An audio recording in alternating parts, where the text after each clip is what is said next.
Emily had worked at the same tech company in downtown Chicago for over 10 years. Quiet, efficient, and deeply knowledgeable, she managed every regulatory license, certification, and compliance document tied to the company's operations. She wasn't flashy, she wasn't loud, but she was the foundation beneath it all. At 42, she had survived 3 executive turnovers, 2 company-wide restructures, and countless trend-driven policies.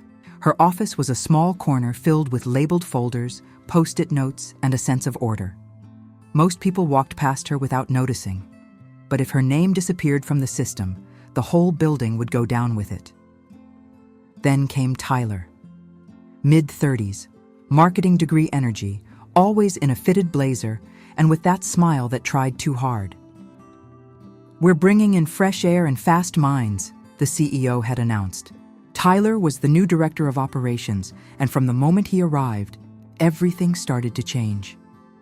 Tyler held a morning meeting with the whole team. Big screen, flashy slides, buzzwords flying everywhere, streamline, rethink, agile reinvention.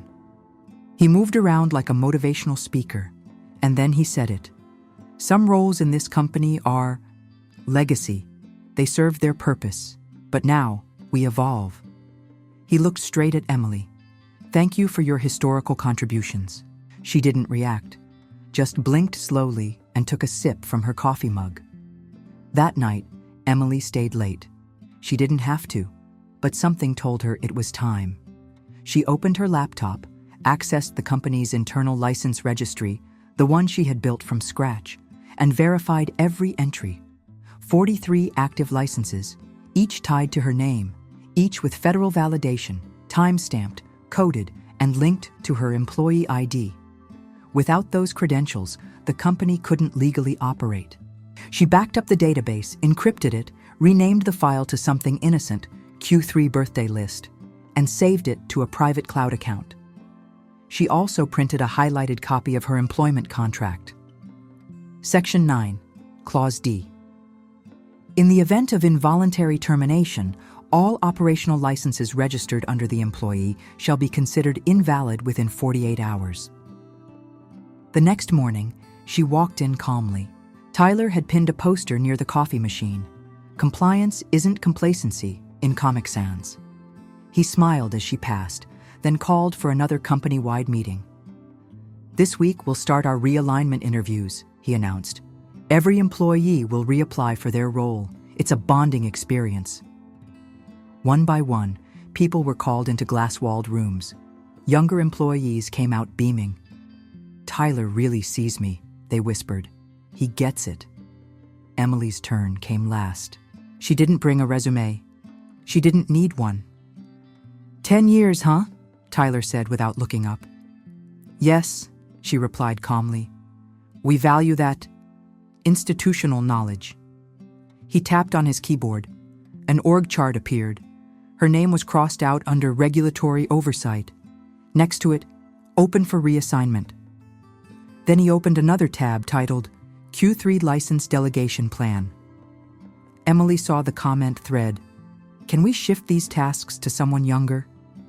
She didn't flinch, but inside, the countdown had started. Back at her desk, she quietly revoked access to the compliance portal from a shadow admin login only she knew existed. No one else even knew it was there. Later that day, she was reassigned to organizing office supplies. A marketing intern who didn't know what OSHA stood for was put in charge of audit prep. Emily smiled. Then she walked 3 blocks to a small notary office above a dry cleaner. She didn't sign the form yet, but she had it notarized. Voluntary resignation of regulatory authority. By Friday, the tension in the office was thick. Tyler called everyone into the main floor. "This company is moving forward," he declared, "and effective immediately. Emily Parker's position has been eliminated." There was no one-on-one, no notice. Just a statement, dropped like a cold stone. Emily stood up slowly, took out her pen, signed the termination papers. "I'll need a printed copy," she said. "It's all digital," replied the HR assistant. "I'll wait," Emily said firmly. 4 minutes later, she left the building with her copy in hand. Calm, quiet, deadly. Because when she signed that paper, every single license tied to the company started a countdown. 48 hours, and they had no idea what was about to hit them. Monday morning arrived like any other, but the cracks had started to show. A supply vendor emailed the company to confirm shipment for a set of federally regulated filtration components. The reply came fast and sharp. Cannot proceed. License CN 1042 no longer valid. Certifying officer removed. The officer in question? Emily Parker. Tyler brushed it off at first. "We'll just assign someone else," he told his assistant. "It's a formality." But it wasn't. It was a legal requirement, and it couldn't be done without a certified officer authorized by the Federal Compliance Board. Meanwhile, Emily sat in her kitchen, sipping coffee from her favorite blue mug, watching the morning news. Her phone buzzed nonstop, but she didn't reach for it. She knew exactly what was happening. At the office, things went from awkward to dire.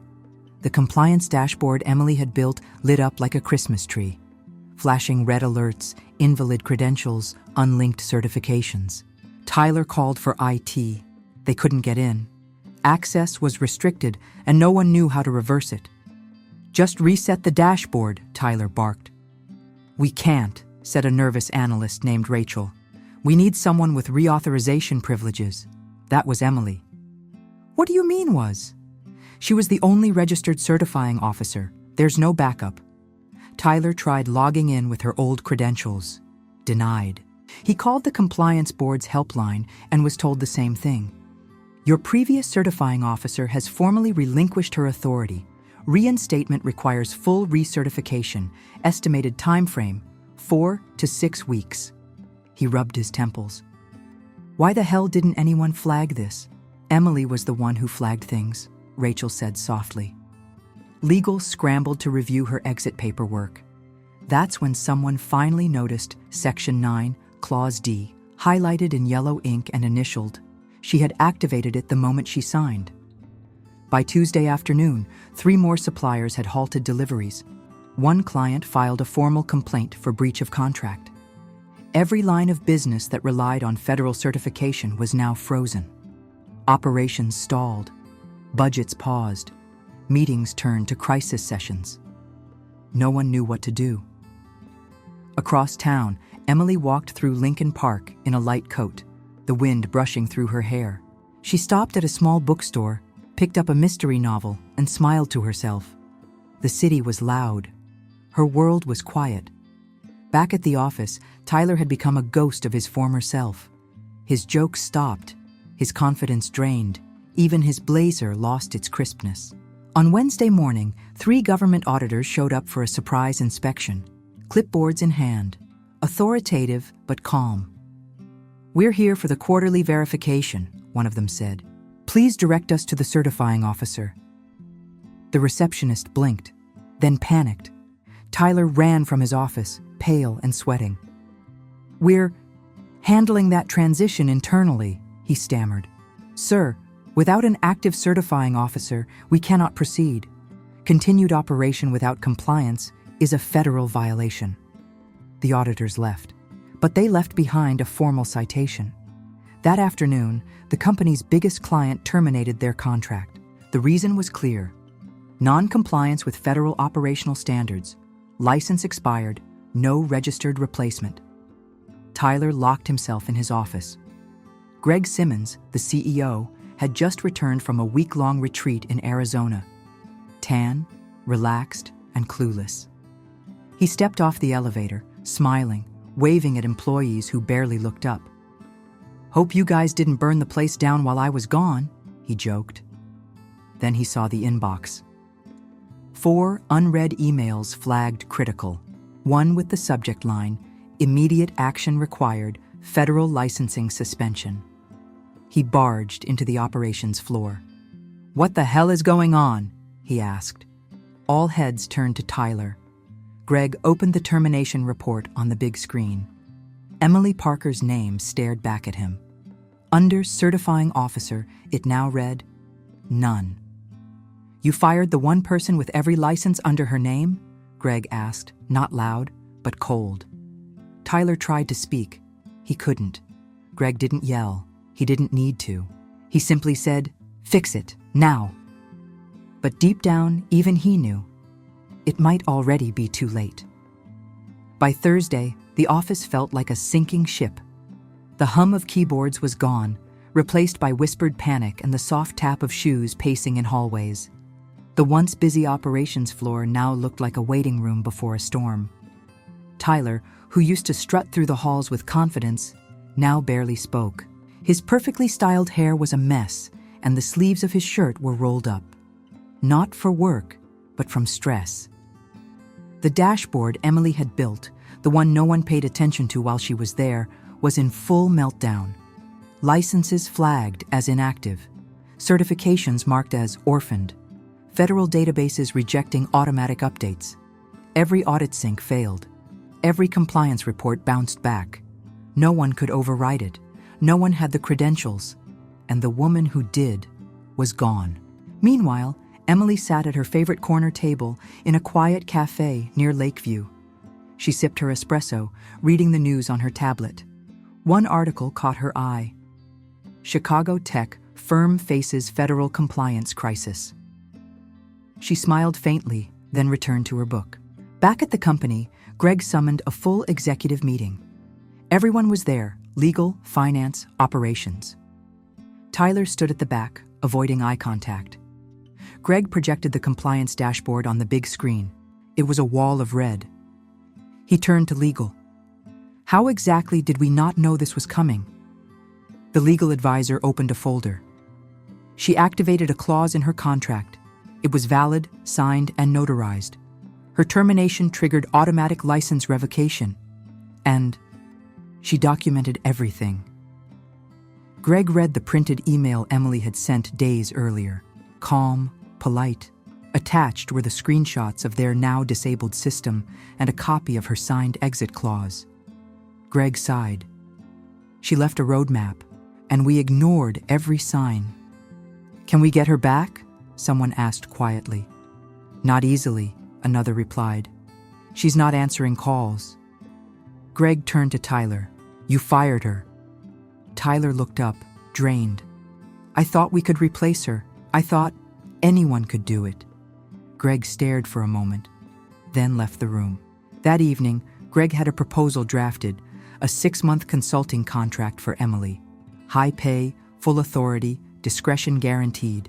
A confidentiality clause that prevented her from discussing the situation publicly. It was emailed with the subject line, "We'd like to rebuild together." Emily received it around 7:30 p.m. She read it, then read it again. There was no apology, no responsibility taken, just a request wrapped in desperation and polished language. She didn't reply immediately. Instead, she went for a walk, breathing in the cool Chicago air, watching the streetlights flicker on one by one. She passed her old building and paused for a moment, then kept walking. The next morning, she opened her laptop and replied, "Greg, thank you for the offer. Unfortunately, I don't return to burning buildings, especially when I was the one pushed into the fire for the sake of streamlining. Attached is the formal confirmation of my license revocation from the Federal Registry. I wish you clarity moving forward. Emily Parker." No anger, no threats, just truth. Greg read the email in silence. He didn't respond, didn't forward it. He just sat there, staring at the final attachment, a screenshot of their compliance dashboard, with her name still grayed out under every license. She wasn't coming back, but Emily wasn't bitter. Later that week, she accepted a new position at a growing biotech firm based in Evanston. They didn't talk in buzzwords. They didn't ask her to prove her worth. They had already done their homework. Her new office was quiet, filled with natural light and real plants.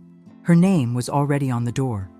The CEO met her personally and said, "We're honored to have you."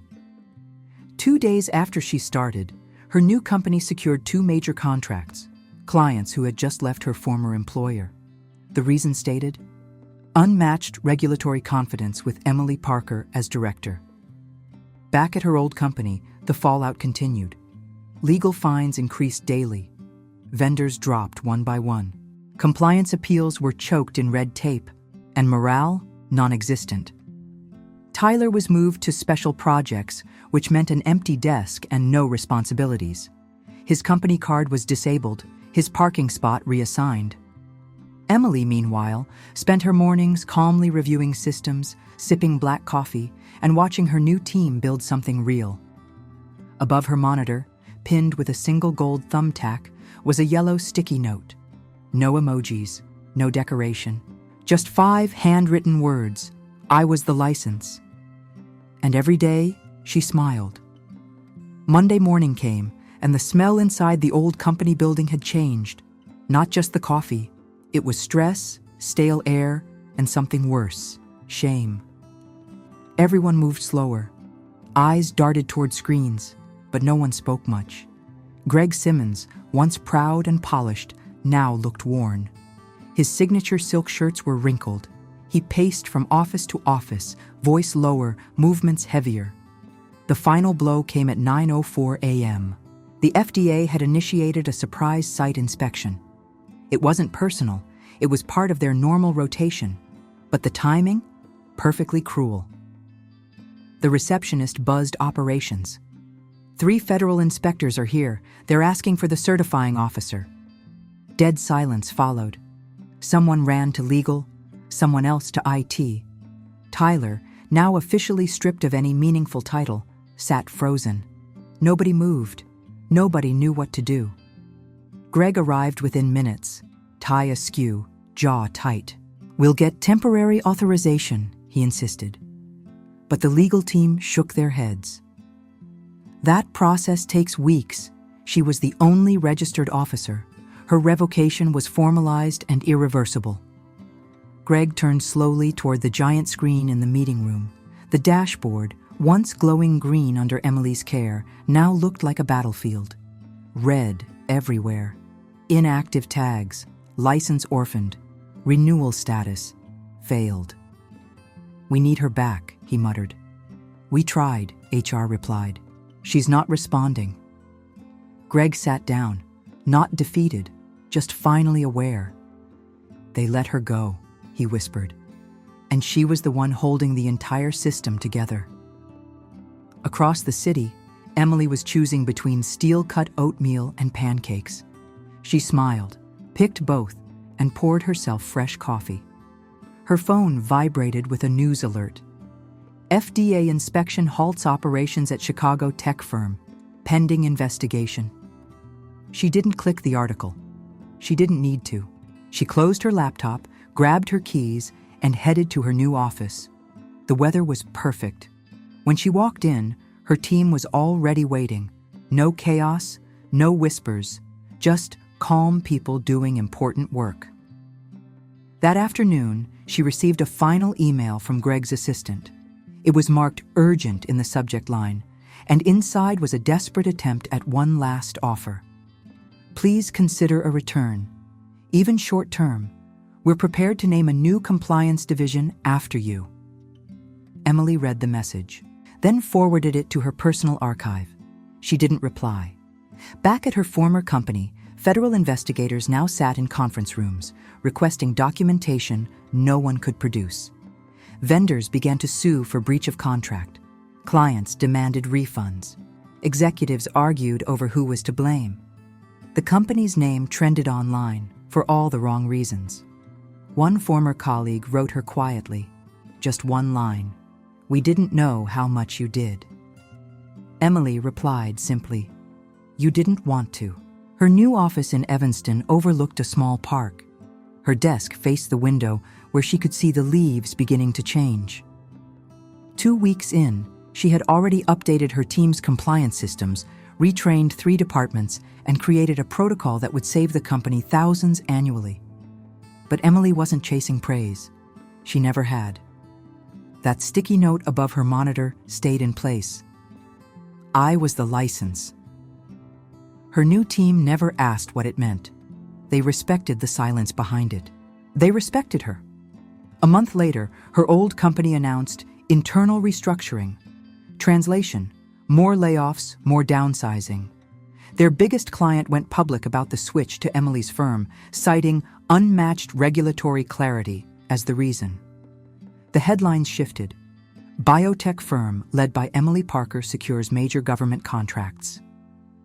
She didn't brag, didn't share the post, but her coffee tasted better that morning. The moral of Emily's story isn't revenge, it isn't even justice. It's this: sometimes the smartest thing you can do is walk away quietly, knowing exactly what you're worth, and letting them find out the hard way. So if you've ever been undervalued, overlooked, or pushed aside, just remember, people don't always notice the foundation until it crumbles beneath them. And when that moment comes, let them fall. Did this story hit home? Tell us in the comments if you've ever been the quiet one they should have listened to.